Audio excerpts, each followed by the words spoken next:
young minds learn and laughter gleams. There's a teacher with a heart so bright, guiding us through the darkest night.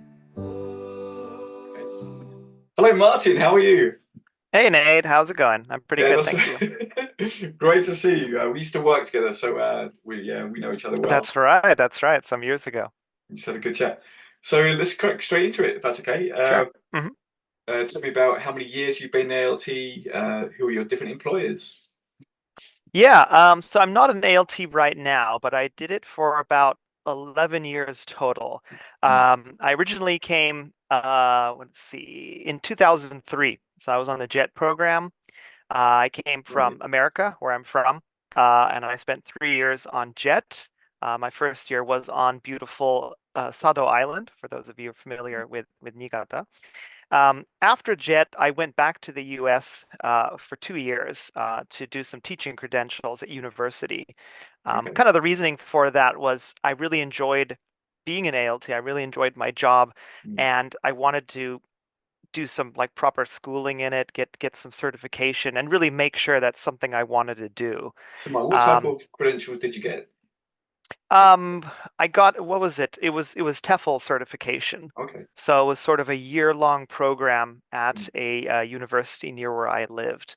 right. And that sort of covered a lot of different topics, sort of teaching kids business English and, pedagogy, all that kind of thing. So Right. it was really, really interesting, especially coming from the ALT side where I'd experienced not as the main teacher, but I had sort of seen a lot of these things already. So Mm, I had the practice, but I didn't really know like I said, the pedagogy, the whys, why does this work? So that was really okay. interesting to know. Then I returned to Japan, and I was a what we call private ALT, working directly for the Board of Education, and I did that for 8 years. All right. Okay. Yeah. So the differences between jet and private, or jet and direct hire? Not so much. I mean, when I was on JET, I worked for what was called the Kaietsu Board of Education. So it Mm, was the prefecture board rather than the city. So okay. we kind of worked at a wide range of schools, schools that the city ALTs Mm, probably wouldn't go to. So, we were on islands like Sado. I also worked at a school for the blind and a school for the deaf. oh wow. So it was a lot of traveling back Yeah. and forth, but it was a really interesting kind of variety of teaching contexts. Yeah. Nice. So 11 years. Have you got any idea of how many schools altogether? Oh my goodness. Wow. I mean, off the top of my head, yeah, something between 20 and 30 different schools, maybe. Right. I know in the beginning, I mostly had, let me try to remember now.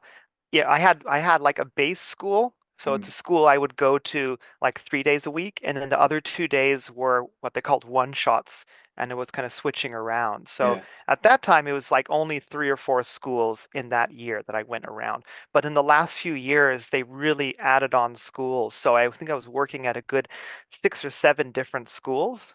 Some schools I would go to in the morning and then switch Yeah. to another school in the afternoon. Wow. I Wow. really Okay. didn't like that, but they were really trying to get their, money's worth out of us, I think. Crikey. And one word you used there was one shot. Is that like a jet thing? As a I have a director, I feeling don't really. that was when I was on Jet, yeah. So Okay. these were schools that tended to be on the smaller side, and Mm. so we would only go there once a week or maybe twice a month, something like that, yeah. Morning and afternoon schools. Wow. I've never had that. Yeah, that Yeah. was something. Those were mostly elementary schools Mm, where I would go in the morning, teach as many classes as possible. mm. Uh, you know, you grab lunch really quickly and then drive to another school and do afternoon lessons there.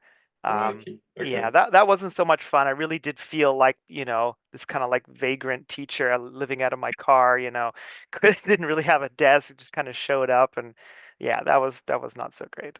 Is that common all around Japan? Do you happen to know?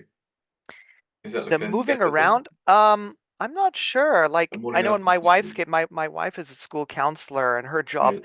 in a way, echoes ALT's in that she Mm, works at multiple schools different days of the week, and there are schools where she only works in the morning here and the afternoon there. So it does tend to happen, I think.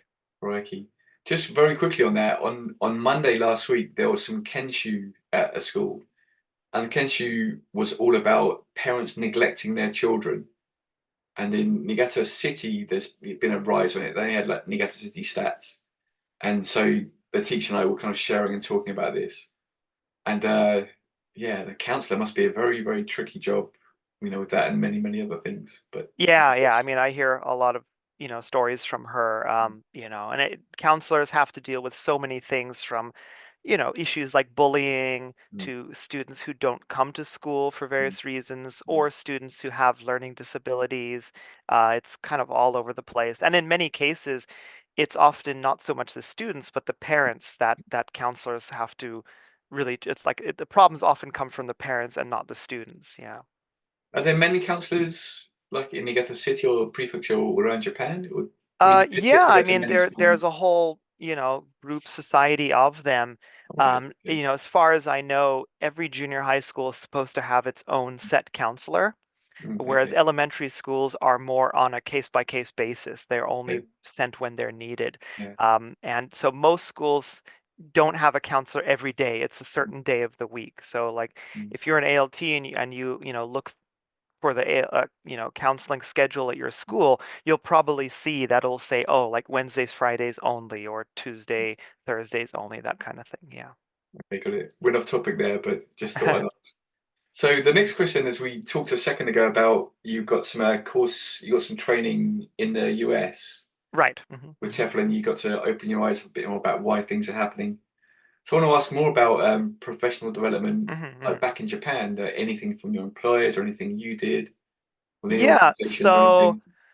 let me think. Back when I was an ALT, obviously we had the meetings every month, which, Mm, you and I both went to. And every once in a while they would ask us to share, oh, what's a game that you've used or something that you like. So there was kind of like mini meetings. There was also sort of these conferences held every year. I remember it was always in January. So I think it was called was it the mid-year conference, or then it changed names to skill development conference, yeah, something like that. It was I can't essentially remember. Yeah, yeah, all the ALTs in the prefecture would get together. It was a 2 day a thing at the sort of education center, big conference center. that was the Um, skills development conference, that's the right? one. Yeah, Yeah, yeah. yeah, And they would have some, excuse me, some professional people come and talk, but a lot of it was sort of run by ALTs mm, that I think ALTs, probably CIRs, I think, would sort mm, of ask ALTs to volunteer to do little presentations and workshops and things. So yeah, yeah. I remember I volunteered to do a few of those. And that was my first experience doing a presentation for fellow teachers. And I Oh, really wow. liked it. It was a lot Yeah. of fun. So I Mm, remember doing those as an ALT. mm, Other than that, there wasn't a whole lot of professional development going on. mm, Um, but after I, so after I change from being an ALT was actually through you, Nate, that you forwarded a job position to me about working at a private high school. So after I moved from ALT to working as a homeroom teacher at a private high school, mm. which was really, really tough. It was the hardest job I've ever had. The teaching Sorry part for was forwarding great, that no email. problem. Yeah, no, the teaching part was wonderful. Okay. Because the students are quite high level, so we could do so much kind of Mm. project-based, task-based learning. It was the It was homeroom like, part that was really tough, is when there you think on about. the job training you got from that job?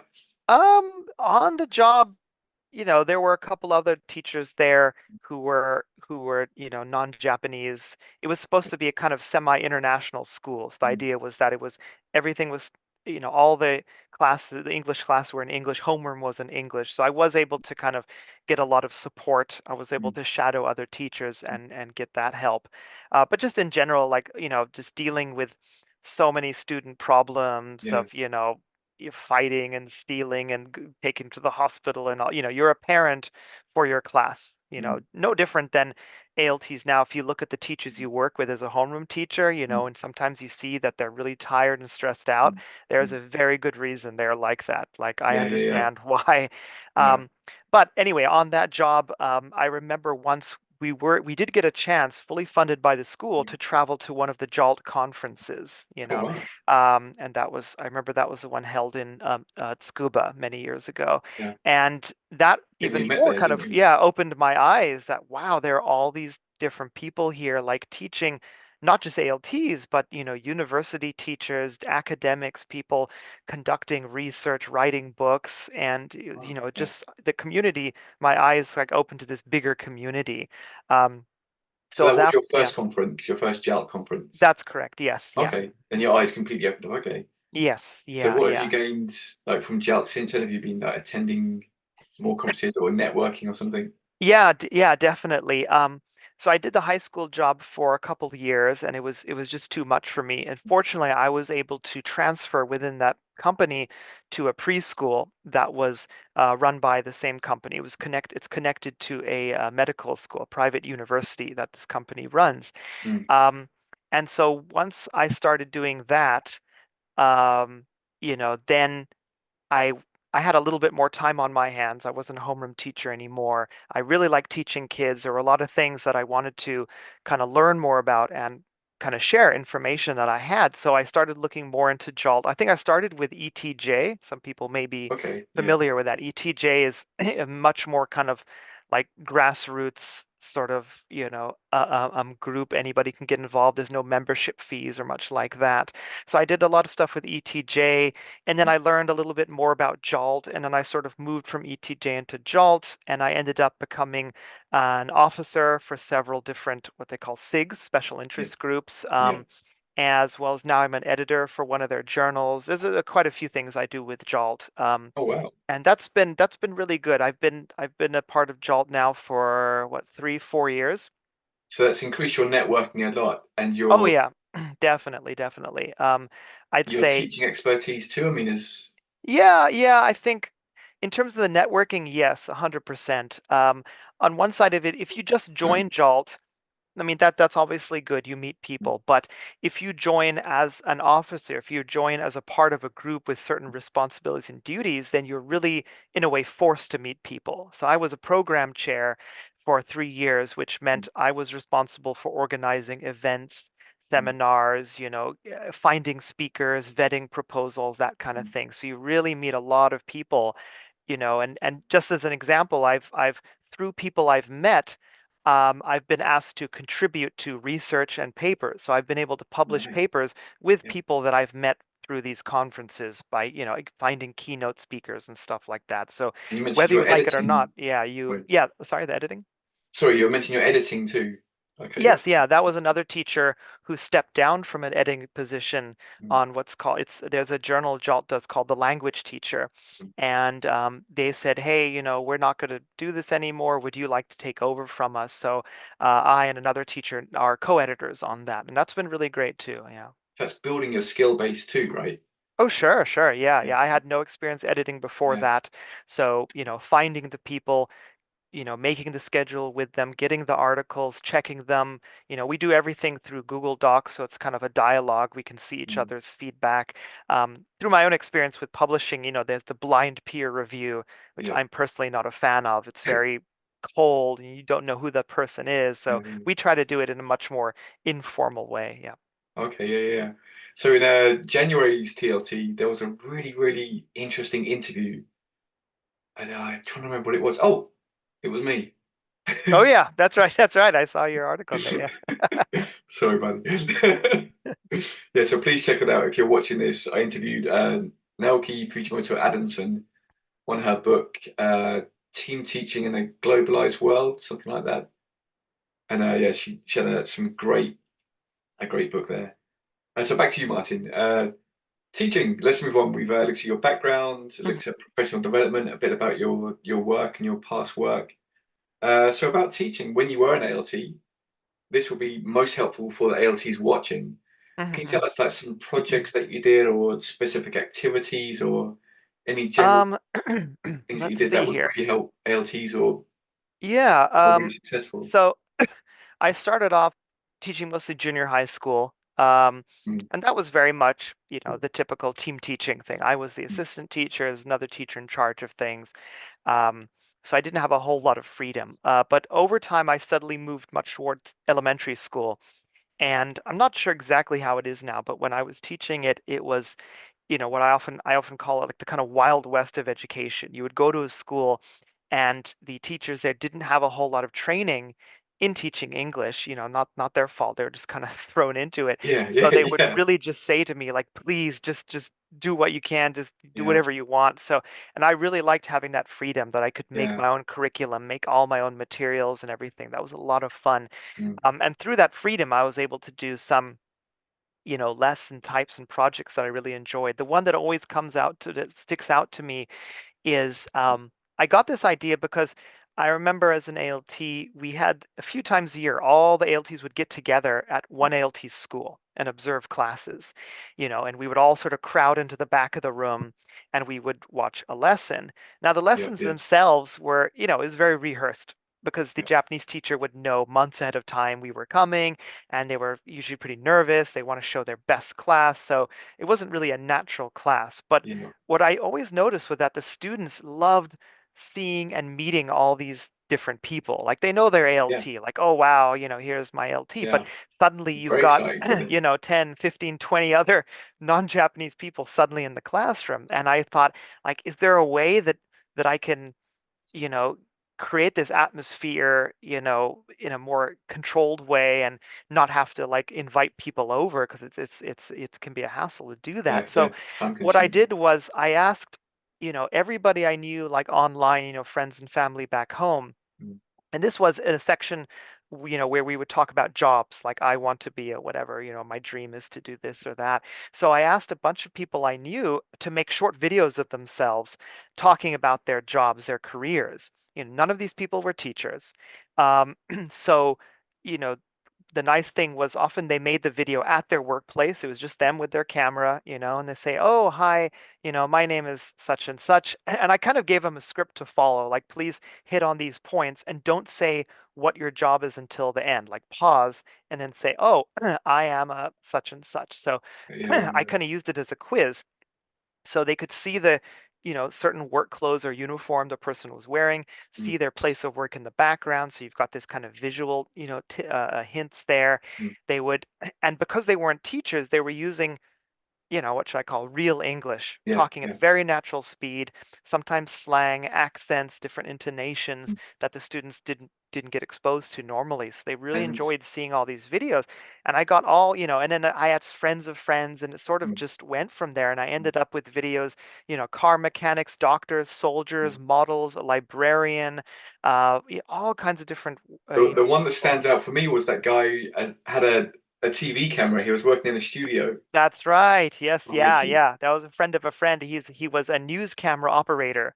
Yeah. So, the camera panned back and he's in like the green screen room with the Yeah. giant camera. That was really cool. And yeah, I used that for a lot of my classes and the So kids really Martin, enjoyed it. sorry, what was the goal there? Were the kids like looking at their clothes and trying to guess what their job was? Was that the teacher's Yeah, job? so I had the students made groups and they had kind of a mini worksheet I made with a sort of table on it. And they had to try to listen for the person's name, Mm, what they did in their job, not the job title, but what they were mm, doing. Like, oh, I make bread or I use this camera. And then there was something I think that they liked about their job. And then the last piece of information was the mm. job title. Right. So yeah, we would watch the videos, one by one. And I would always pause it at the end and they would get to discuss together, what do you think this person's job is, and write it out. And then we'd go over the answers on there. So it was kind of a group listening exercise. Okay. Mhm. What age group was that? Was that fifth grade, sixth grade? This probably would have been elementary school, sixth grade, and Mm. fifth grade too, maybe, because at the time, one of the last lessons in the textbook was, I want to be a such and such profession. So, Okay. mhm. That's a great idea. Have you got any others? Any that particularly stand out? Any teaching moments? Um, teaching moments, You're on the yeah. spot here, Martin. Um, yeah, like I said, junior high school was, just a lot of grammar stuff. Wasn't a whole lot we could do there sometimes. Elementary school was really where it was at for me. Right.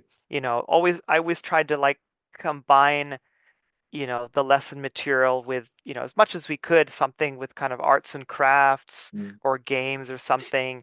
Like I said, there was a textbook, but no one really used it, so we was able to just take bits from there and really mm. open it up to something bigger. 'Cause I Um, seem to remember that when we had these, go to the school and showcase lessons, I mhm, don't know what to mhm. call them. that it would frequently be you, and you'd be saying sometimes, okay, I mean, we've seen my lessons so many times, you know, let's watch other people's, but people are, you know, I'm not, what's the word in Japanese, you're like gomasuri here or something. People wanted to watch you. I mean, we all saw you as the ideas person, and the guy that could just nail lessons. Yeah, I don't know You're about that, but yeah, okay. elementary, yeah, I think I really thrived in elementary school Mm, because of that freedom that we had, and just, you know, that the kids were usually happy. You know, when you go in an elementary school classroom, the kids are really happy and genki, and English is like this, you know, kind of magical thing for them. You know, it's they don't, yeah, at the time they didn't have homework or tests associated with it, so they were just like, oh, this is something we can have fun with and enjoy and not stress about it. And I think for me that was the major difference between junior high school. Like English equaled tests and stress yeah, for yeah. them. Yeah. And we were kind of chatting about before we started recording about how life seems to have changed now from the ALTs that are working in elementary schools and Hmm. their level of freedom to create curriculum and things. Hmm. Hmm. And I mean, I don't work in elementary school, so I'm not so familiar. But there's, I don't know, it'd be case by case, wouldn't it, everywhere in Japan? If you Yeah, I had that much think, freedom and to do activities like you did, or you'd be, although I think on one hand, it's not necessarily a bad thing the way it is now, because I feel now there's much more cohesion of, or there's a smaller gap between elementary school and junior high school. That mm, was something I often had problems with, that mm, my classes, you know, I was basically teaching it by myself, mm, solo, and I mm, was doing whatever I wanted. I did a lot of phonics, I did all kinds of stuff. But I knew once they get to junior high school, I don't have control anymore. And I did mm, work at a few schools where I taught at both the elementary school and the junior high school. mm. So I was with these kids as they made the jump, what they call the I think it's called the chu-ichi gap. Yeah, yeah. And it was often really tough for me to see that I would have these kids, fifth, sixth graders, that really liked English, at least they Mm, enjoyed the classes. And then I would see them again in first year junior high school, and a lot of them just like, I don't like English yeah, anymore. yeah, What yeah. is this? I have to just do grammar all the time. It was sad sometimes to see that. And I think now at least, I mean, I don't know how much we can change the system, but at least now they're getting to see, like, okay, this is what's coming up in the future. This is what the style of lesson is going to be. So it's not a giant shock when they get into junior high school. So it's not necessarily a bad thing. There is more connection there, albeit less freedom. Yeah. I think another thing that comes into play there is the at the high school or the university entrance tests, and they often talk about changing them, and they are more communicative now than they were 5, 10 years ago. I Hmm. forget when Hmm. the last big change was, but they are asking about, you know, how to sign on to things online or how to like more daily language rather than asking about specific detailed grammar points that would never help you communicate in any shape or form. Sure. Yeah. Yeah. And of course, they call out the backwash effects, the trickle down. Hmm. If that's your test, the teachers only prepare you for Mm, those of tests, course. and Yes. those tests have changed. Hmm. But Hmm. yeah, I mean that chu-ichi gap. There are lots of other factors too. Is closing. You know, I mean, I hear from people who work in elementary school, and I see the kids when they come here. The 10 years so I've been in LT, the level of English in the first graders is higher than it was like 3, 4, 5 years ago. Generally, Hmm. and Hmm. of course, everybody's individual, everybody's different, and there's shadow education too. But yeah, I mean, it seems to be closing, and the the impact of like the happiness when they enter junior high school that just goes straight down, like you were saying about when they've got tests and it's just grammar and it's boring. The happiness stays there because the curriculum, I don't know, it still is a lot of grammar based, and you know, there's Hmm. stuff like Hmm. this, but it's getting more and more communicative, but also that depends on Yeah. the Yeah. quality too, I right? mean, for me also, like I have a son who will be starting junior high school in April. So Wow. through him, I'm kind of able to see how things have changed a little bit. Like you know, I'll have a look at the textbook that he brings home, Mm, ask him what they're doing in English class. I mean, we speak English at home, so it's not particularly difficult for him, but they're definitely doing more advanced stuff than they were when I was teaching mm. elementary school. Yeah, no doubt I about said, that. "Oh wow," there because time flies. You start in junior high. Sure does. Crazy. Yeah. Yeah. You just took an Eiken test, right? Yeah, he did Eiken, what is it? Level 2. Crikey. Yeah. And he passed flying Yeah, he colours? passed Eiken. Yes. Yeah. It Wow, was not it too was bad. difficult for him though because, the Eiken is not designed. So the English level is not a problem. Mm, It's mm. the maturity level. Yeah, yeah, Aiken yeah. Aiken is designed. Aiken 2 would be probably what high school or low Mm, university level. So the English for him wasn't particularly difficult, but the types of questions were yeah. when they're asking about, oh, what do you think about having a part-time job, Mm, or what is your university life like? And he's a fifth grader in elementary school, so yeah, he yeah, yeah, can't yeah. answer these questions. So it's unfortunate that these tests are designed that way. I have the same problem in preschool Mm, where I sometimes help my students. There is a Aiken Junior test mm. designed for elementary school, Right. and my preschool students, they have the English to take it, but many of the questions ask, or have images of elementary school classrooms that they don't know because they're still preschoolers. So they can't Yeah. really answer it, not because of English, but just because they're not at that Conceptually. stage in their life. Yeah. Yeah. Mm. Yeah, yeah. I mean, my daughter's preparing for AQ3 now, and there's a few things in there that just she's not been doing yet, Mm, but she sure, knows the sure. English, and so she can do it. Yeah, Yeah. crikey. But that's an ongoing thing that I'm sure we've talked about in the past before. That the books for learners, like in junior high school, that level of English is like for babies because it's just like, hello, how are you? I can swim, I Yeah. can walk, and it's just not interesting or motivating. But Hmm. that's their level of English. There's always that difficult crossover the other way, right? Yes. Yeah. Yeah. It Yeah. is, and that goes all the way up. Like I teach university now sometimes, and I'm teaching medical students. So we have these textbooks, but oftentimes the text is much too difficult for them. Their level is not there yet. So I have to find ways to simplify the text down to their level. Like they need to learn medical English, but a lot of times, they don't even know, these body parts or names of organs in Japanese yet. So how do you find this balance Yeah. for their level? Yeah. So that was the ultimate segue, Martin. The next question was about what you're doing now and when you left the ALT job. Yeah. So as I mentioned before, I was ALT for about 10, 11 years. Mm. Then I was this a private high school teacher, switched from there to preschool, where I still am now. I teach, my full-time job is at the preschool, but slowly I've also been able to get a few classes at the university, which is attached to that preschool. Oh, nice. So I stay on campus all day, but Okay. a few days a week I'll just leave the school and go into the other building and teach university. So it's a nice change because Yeah. preschool is great. I love teaching preschool, but it can be very tiring. You're Mm. just hearing Right. screaming and crying all day and children climbing all over you. Yeah, And then yeah. I go into university and all the students are sitting there very quietly, very quietly. How's that switch from like 4-year-olds to 5-year-olds to like Yeah, 18-year-olds? I remember the first time I taught them, I said, "Oh, okay, well, let's open our books and have a look at page 5," and they did it. And I was like, "Oh my God, I don't have to like, yell or get you to tell you 10 times, they're not fighting each other or throwing Yeah. things at each other." It was amazing. Yeah. And I think I've found I really enjoy teaching university. It was the high school where I swore I would never teach teenagers again, just because of their attitudes. But at least in university, yeah, I really do like teaching university. It is a nice change. I mean, at school they have to be there because it's mandatory, compulsory education, right? But the university they choose to be there, right? Exactly. That And they that is choose such their a big thing. courses. You know what I Yeah, mean? yeah. And it's in my situation, it's nice because it's a private Mm. school, not for doctors, but for people who want to work in the healthcare industry. Okay. So I teach classes of students who are studying. There's acupuncture class, clinical psychology, Wow. and medical technology. Mm. So they're kind of all over the place. But they have to take English. It's a mandatory course. Mm. But like you said, yeah, they've chosen to be there. They're serious. They want to study this, this field that they've gone into.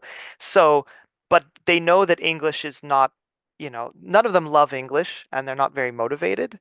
Mm. But that works really in my favor because I can teach it in a way that they're not stressed out about tests. And from the first day I tell them, Yeah. yes, we have tests because we have to. There has to be some form of assessment, but I don't want you to be scared. I'm not trying to like scare you off. The tests are not difficult. Basically I want, to us to like Mm. enjoy English. We're going to talk about health topics, stuff that university life health topics, Mm. like getting enough sleep and diet, exercise, that type of Yeah. thing. And yeah, you'll learn some English along the way. And I often find I have to kind of, in a way, unteach some things they've learned because a lot of them Okay. come in expecting junior high school teaching that Mm. they're going to sit there and I'm going to talk at them for 90 minutes. And I That tell was them I'm not my doing that. main question. Like, what? So the leap between ALT to university. I mean, was it a big leap? Was there a big mental kind of challenge? I mean, what would you say to other ALTs? Would you say, For university, I mean, obviously the major difference is you're alone. mm, You're not an ALT, you're an assistant. You are the full teacher. You're responsible for these students.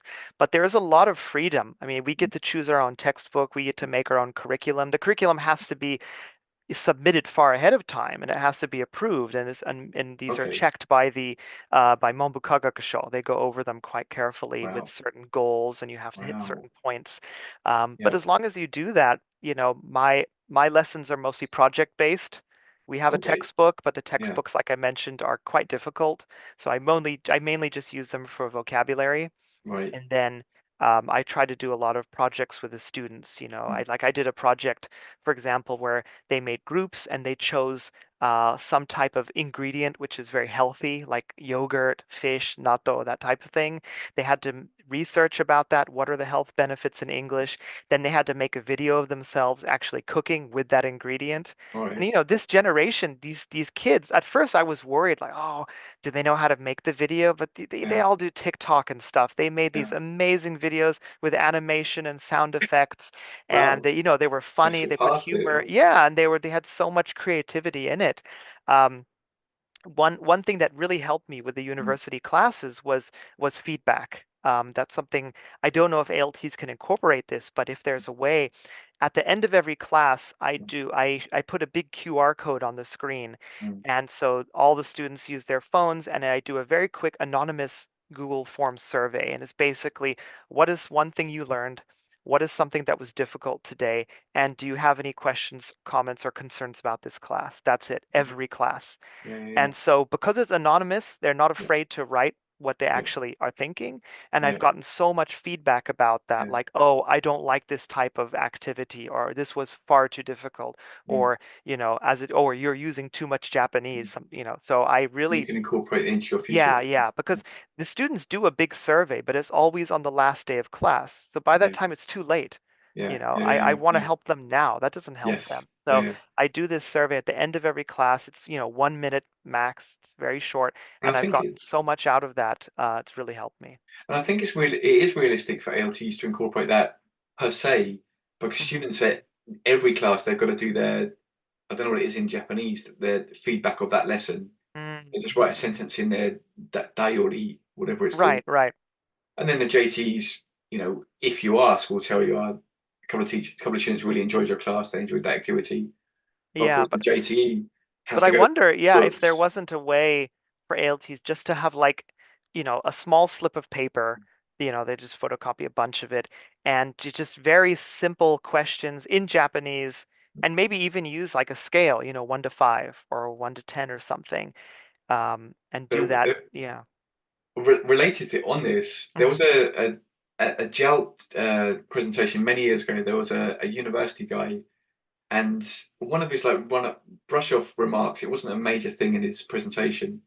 Was he had like a box at the bottom of his worksheets with three choices, and he put face on there for easy comprehension, Hmm. like a sad face, a medium face, and a happy face. And the question was, did your partner speak a lot of English today? Hmm. Hmm. Did your partner speak a lot? And you could just mark that. So I put that on the. I've made one and written in Japanese. Did your partner speak a lot of English today? And put that on the bottom of worksheets as a kind of. He said it was a kind of subtle pressure because your partner's speaking to you and then they're going to write about you. And he said it like it was a very like indirect way of getting people to speak more English in his classes and to feel positive about it and to try to make that effort to try and speak. And all in all, you know, it's case by case, but generally it's been a very, very good thing in my classes to put that at the bottom.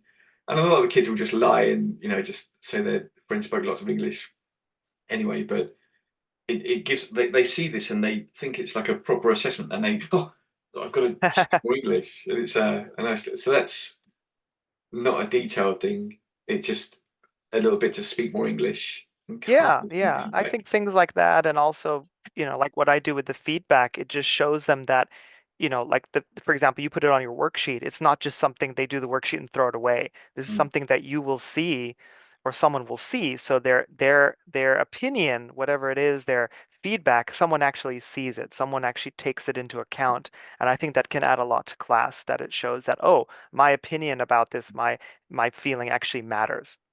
I'm just thinking now on Tuesday is the next Agora, and at Agora, I don't know if you saw Andy Lancashire is going to talk about 𝗨 Oh yeah, he wrote an article for us, which then led to Agora for the JALT journal. Yeah, Fantastic. So I mean, if he doesn't mention it, that'd be one of my questions on there about incorporating like a feedback because that's a all good kids use their idea. iPads in classes all the time now. So if Exactly. there was like a quick Yeah. QR code or a link or something, Mm. get some feedback on that class or just Mm-hmm, mm-hmm. you know, there's no time in class. It's just a quick, a good, great class, difficult class, easy class. My teacher spoke too much Japanese or whatever. Mm-hmm, mm-hmm. Yeah, Okay. that's a really good idea. Okay. Well, Martin, that was 30, 40 minutes or so. I think we covered Yeah, a lot yeah. of things there. We did, yeah. So I really want to show my appreciation for your time for No ALT problem. Thank Voices, you. this No, thank you for informative asking thing. me. Yeah. Yeah, have a great Yeah. night, Martin. Yeah, excellent. Yep. Thank you very Thank you much, so Nate. Have a much. good night. No problem. Take care. Bye-bye. Yeah, we'll see you Cheers, around. buddy. Bye. Bye.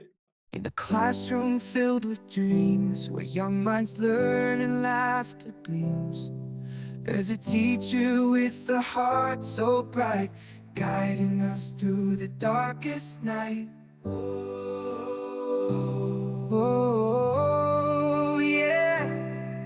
With a passion burning deep inside, they break down walls with love and pride.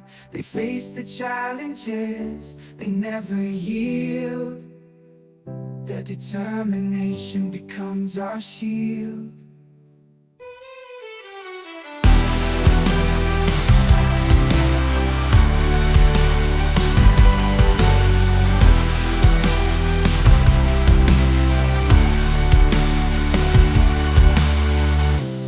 Determination becomes our shield.